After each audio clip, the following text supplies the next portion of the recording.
Our next speaker is Deborah Owdom. She is from, well, she wears a few hats, but let's just say RSVP and SAFE.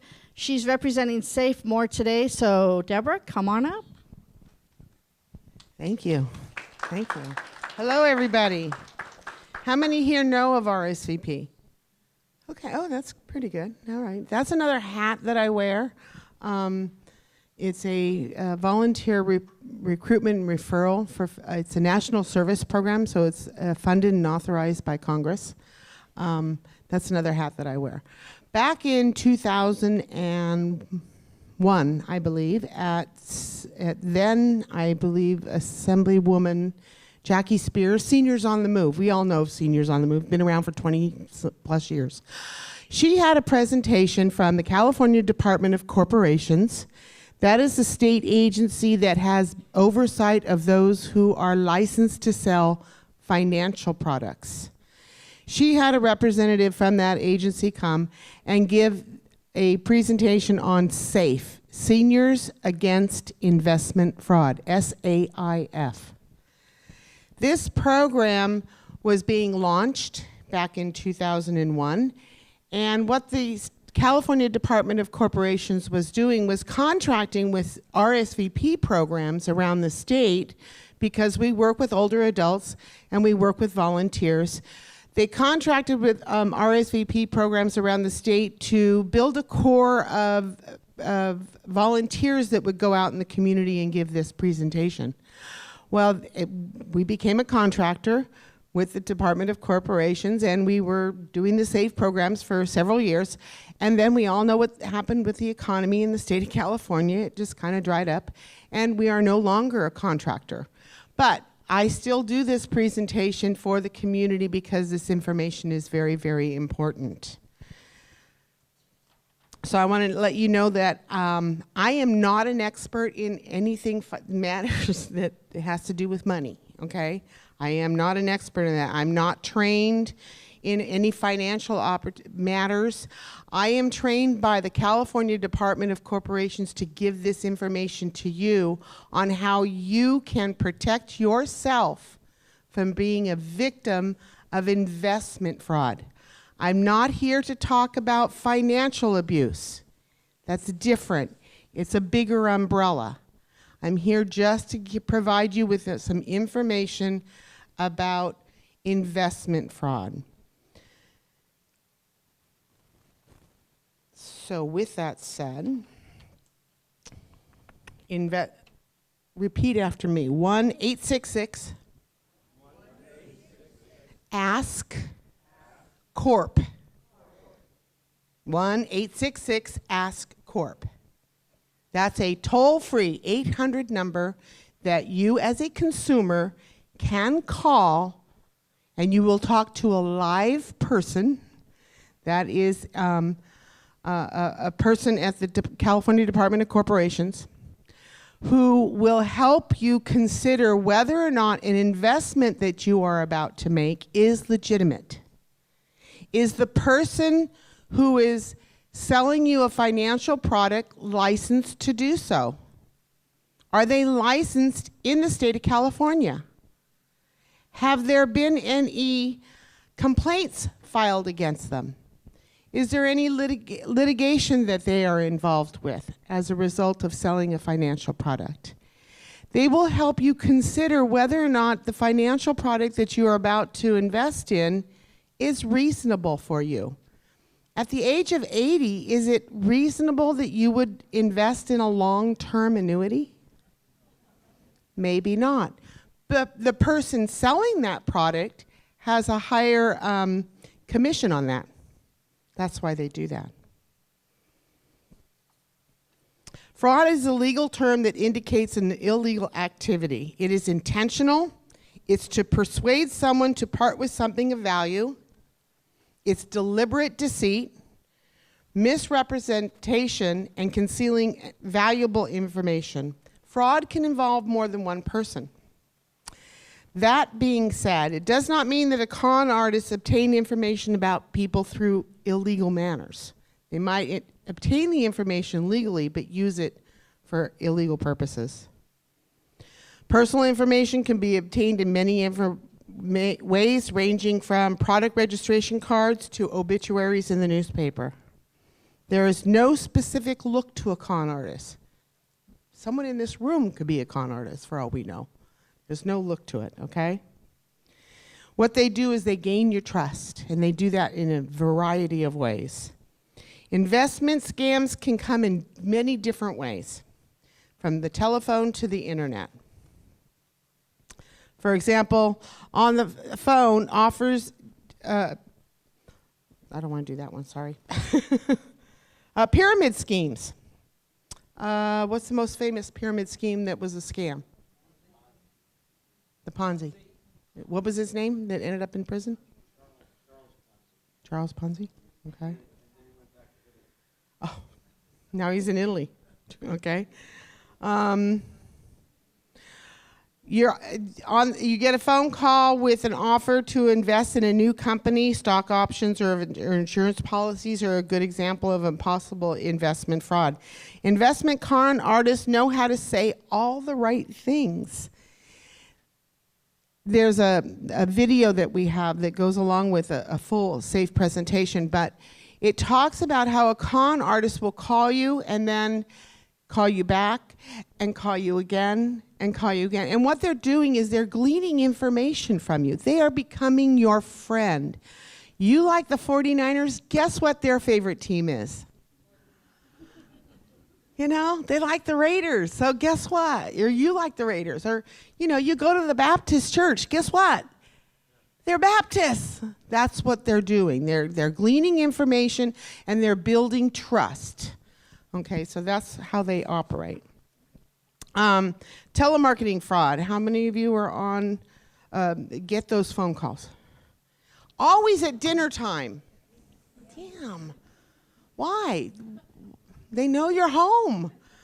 Okay. This is currently the most costly form of fraud perpetrated on consumers. 10% of telemarketing operations are scams, and hence, seniors must be careful to avoid being taken care of. Someone calls soliciting a donation for a charity. The charity they're talking about, though, doesn't exist. They saw this first with after Katrina. They saw it after 9/11. The phony charities come up, and let's say they're calling, and it's the Red Cross of the United States. They're soliciting donations for the Red Cross of the United States. What's wrong with that? There's no Red Cross of the United States. It's the American Red Cross. They just changed the name a little bit. Okay, the person on the phone offers to sell you something, but you got to act right now. Okay, it's a limited offer. Guess what? Let the limit run out. It's an offer you don't need. This one I don't understand. They impersonate a policeman or other official, tells you that they're trying to catch a criminal and ask you to withdraw money from the bank and give it to them. I don't get that one. Okay, if you are told you just won a contest, think back. Did you enter the contest? If you didn't enter it, you didn't win. Okay? That's very important. Through the mail, we've already heard an excellent presentation on that, so I'm not even going to go there. On the internet. How many of you are on the internet? The internet can reach numbers of people with just a click of the mouse, right? With very little effort. But it also allows the person perpetrating the crime to be anonymous. They could be in another state. They could be next door. You don't know where they are, okay? The con artist can live in a different country. It's the fastest, the internet is the fastest, the seniors community is the fastest growing user of the internet. Just because someone has a website or an email address does not mean that they're part of a legitimate business adventure. Door-to-door solicitation. You don't see too much of that now, but it is still out there. She talked about the paving, the contractors that come up and say, oh, we've got leftover stuff, you know, I can offer you a deal. The product sales, door-to-door, Or again, we see the solicitation of donations, door to door. By coming to your home, they're able to gain more information about you than they would get over the phone or through the internet. They're seeing if your home has security. They're seeing how they can access the home at a different time. So be careful. One of the most common door-to-door scams is someone coming to your door that tell you that they're working in the neighborhood, okay? And I noticed that, your roof drains, you need some repair, and I just happened to notice that as I was driving by. Okay, a very similar scam to that one is that they've just finished a job and they have leftover materials and they can give you a deal, okay? Be very, very careful. Through the media, newspapers and flyers. It is important to be skeptical of the classified section of the newspaper. Jobs where you have to buy a product or from the business to sell to your customers are not legitimate unless they offer to buy it back at the same price that you purchased it for. Jobs that claim that they'll give you $1,000 a week to simply stuff envelopes, I'd be skeptical. It's not real. Remember, just because you hear something on the radio or you read about it in the newspaper, it doesn't mean that it's safe, doesn't mean that it's legal. The media is unable to screen all the commercials and infomercials for accuracy. Many services and products simply don't perform as advertised. Okay, victims. Who are the most common victims of investment fraud? Seniors, okay? And in the senior community, who is targeted? Women. Okay, widowed persons, those living alone, and this is the one that surprised me the most. Those who have been defrauded before. You can't believe you fell for it. You want to get the money back. You haven't told your kids about it because you're too embarrassed. You don't want them to find out about it, after you're dead and gone. It's like, I thought Mom had more money than this. No. Those who have been defrauded before, they want to get back. They can't believe it happened to them. I won't fall for it again. You're more vulnerable. So that's who they target. And why? Why are seniors targeted most? Accessibility, your home. Isolation. As many people get older, they may not have the same social outlets that they used to have. The manners thing is kind of interesting. During an era when you grew up, as children, you were taught strict manners. And so therefore, you think it's rude to hang up on somebody. Guess what? It's okay to hang up on somebody. It's okay to shut the door. If you don't want, if you think you're being scammed or if you're not interested in that product, hang up. It's okay. I give you permission. Yeah, you're welcome. You have retirement funds. This one surprised me too. Gender. Often your generation, or the generation above the baby boomers, they adopted a traditional role in running the home. Very often he went to work and he paid the bills and she ran the household and took care of the kids and all those kinds of things. Anyway, if he has passed first, she may not be as in tune to the finances. That may have come as a surprise to her. We don't see that too much now, but traditionally that's what they're talking about. Prevention tips. Let me talk about those a little bit. Okay, what was that phone number? Does anybody remember it? You got the Ask Corp, right? I didn't. 1-866 Corp. Very good. Okay. Before you leave, there are these books over there on that table. Okay? This is the book that accompanies the presentation. Everything that I'm talking about is in here, plus more. But I want to talk about, make sure that you get a book, and on page 23 of the book, there is a page that is perforated and made to tear out. And it says, check before you invest. So anytime that you are going to make an investment in something financial, the person that is selling you that financial product, you need to have them fill out this form. This form is going to ask the type of investment they're selling, whether it's real estate, legal services, accounting, contractor services, investment, financial planning, et cetera, et cetera. Who are they licensed by? The Board of Real Estate or the Department of Real Estate, the State Bar Association, the Contractor State Licensing Board, the Department of Corporations, et cetera. Who licenses them? And it also asks for their license. If they don't want to provide this information to you, you don't want to do business with them, okay? If they're skeptical about giving you their license number, you know, it shows that you're smart and you're going to check up on them. You can then call 1-866-ASK-CORP and use this information to check on them. That's what the California Department of Corporations is here for.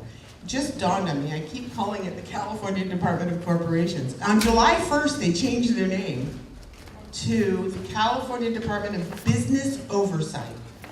It's a merging of several state agencies. California Department of Business Oversight. And what agencies are in it? It's the Department of Financial Institutions and the Department of Corporations. They merged to the Department of Business Oversight. Same number, though. The number Deborah's giving is good.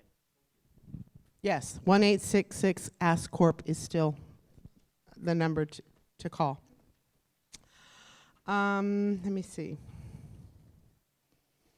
There's never any reason to give your credit card information, your PIN number to solicitors when they call. Okay, if the person on the other end of the line claims to be a policeman or a bank official asking for your information, you know, I get emails, I haven't gotten them in a long time, but I used to get emails from my bank, and they had the little logo of the horse and the carriage, so you all know who I bank with, right? Asking me to confirm my information. Why would the bank email me asking me to confirm my information? It's not true. Don't fall for that one, okay? The phone calls about the extended warranty on the car. You're laughing, you got them? You know what I'm talking about? They kind of stopped, but we did this presentation a couple weeks ago in Redwood City, and somebody said that that is reappearing. It's a telephone fraud thing. They're asking to extend the warranty. You know, anyway. Sweepstake offers that require you to pay something in order to get your prize. You talked about it before. That's illegal. You never have to pay in order to get your prize if you entered the sweepstakes. All right? Avoid chain letters that require you to send money. How much time do I have?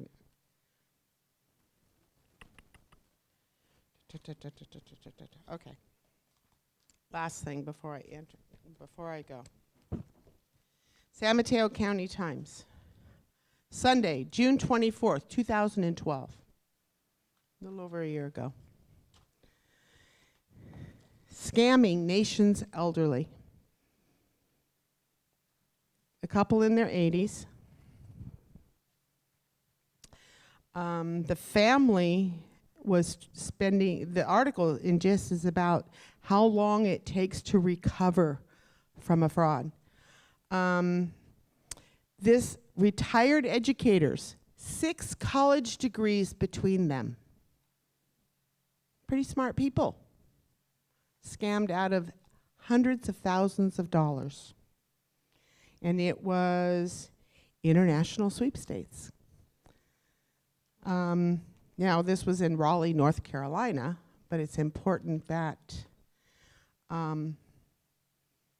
that this kind of information get put out there for you all to read. Older Americans lose $2.9 billion a year to fraud, according to a study last year by the National Committee for the Prevention of Elder Abuse and the Center of Gerontology at Virginia Tech. Most victims are from 80 to 89 years old. Oh, my stars, exactly. Exactly. So, make sure that you pick up the material that's over there on the table in the middle. I see someone passed it around as well. Take some for your friends and from your family members.